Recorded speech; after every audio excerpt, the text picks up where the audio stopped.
خبر ما ينفعش يتسكت عليه. BYD حرفيا بتغير صناعة وخارطة السيارات الكهربائية في العالم كله.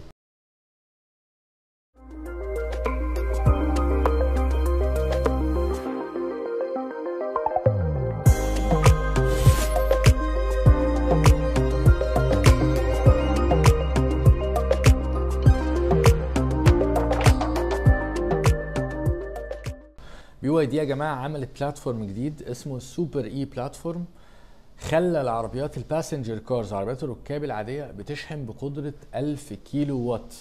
قال لك بتشحن بقدرة 10 سي من الكباستي بتاعتها. وعشان نعرف برضو بالمرة نقول المعلومة دي، 10 سي او 10 سي يعني 10 تايمز التشارجنج ريت بتاع التشارجنج الكباستي بتاعت العربية. يعني لو العربية الكباستي بتاعتها 100 كيلو وات اور وانا عندي السي ريت 10، فده معناه ان هي 10 في 100 تقدر تشحن بقدرة 1000 كيلو وات، يعني 1 ميجا. BYD خلاص بدأت تنزل العربيات ديت السوبر اي بلاتفورم في عربيات اسمها الهان ال والتانج ال. عربيات الهان ال هي عربية سيدان، التانج ال عربية اس يو في. البلاتفورم 1000 فولت 1000 امبير، فانت تقدر تشحن زي ما قلت لك بقدره 1 ميجا وات عربيه باسنجر عاديه. فBYD يا جماعه مش عارف اقول ايه اكتر من كده. الفكره كمان والجنوني اكتر ان هو الشواحن بقى اللي هي بتشحن دوت، هي اسمها ميجا وات فلاش تشارجر، اللي هي بتشحن بقدره 1 ميجا وات العربيات ديت.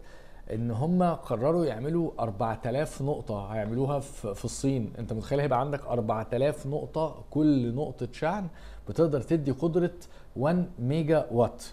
الريت دوت يا جماعة يعني معناها ان العربية بعد كده هتشحن 400 كيلو متر هتديهم لك في 5 دقايق. عملوا اختبار وعملوا فيديوهات، العربية بتشحن بمعدل 2 كيلو متر في الثانية، بتديك كل ثانية 2 كيلو متر.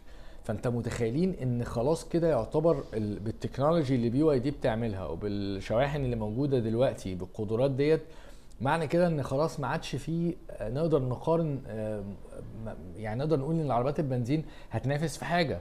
تخيل لو المحطات دي موجوده على الطرق بقى كمان وانت مسافر، فانت في 5 دقايق كانها تفويله عربيه بنزين انت قدرت تاخد 400 كيلو متر وتكمل رحلتك بالعربيه الكهرباء. فBYD اقدر اقول ان هي سيطره كامله على سوق السيارات الكهربائيه في العالم.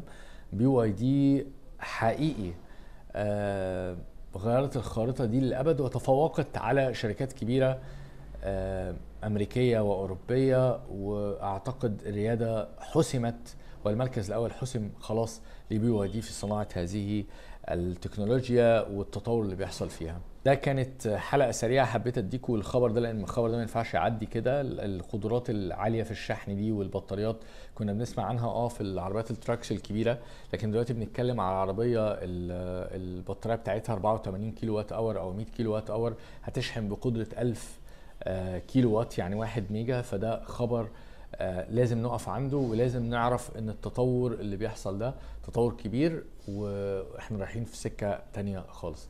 شكرا ليكم، اتمنى الفيديو يكون عجبكم، وما تنساش تعمل لايك وشير لو استفدت، ولو عندك اي سؤال ما تنساش تسألني وهجاوبك على طول. شكرا ليكم.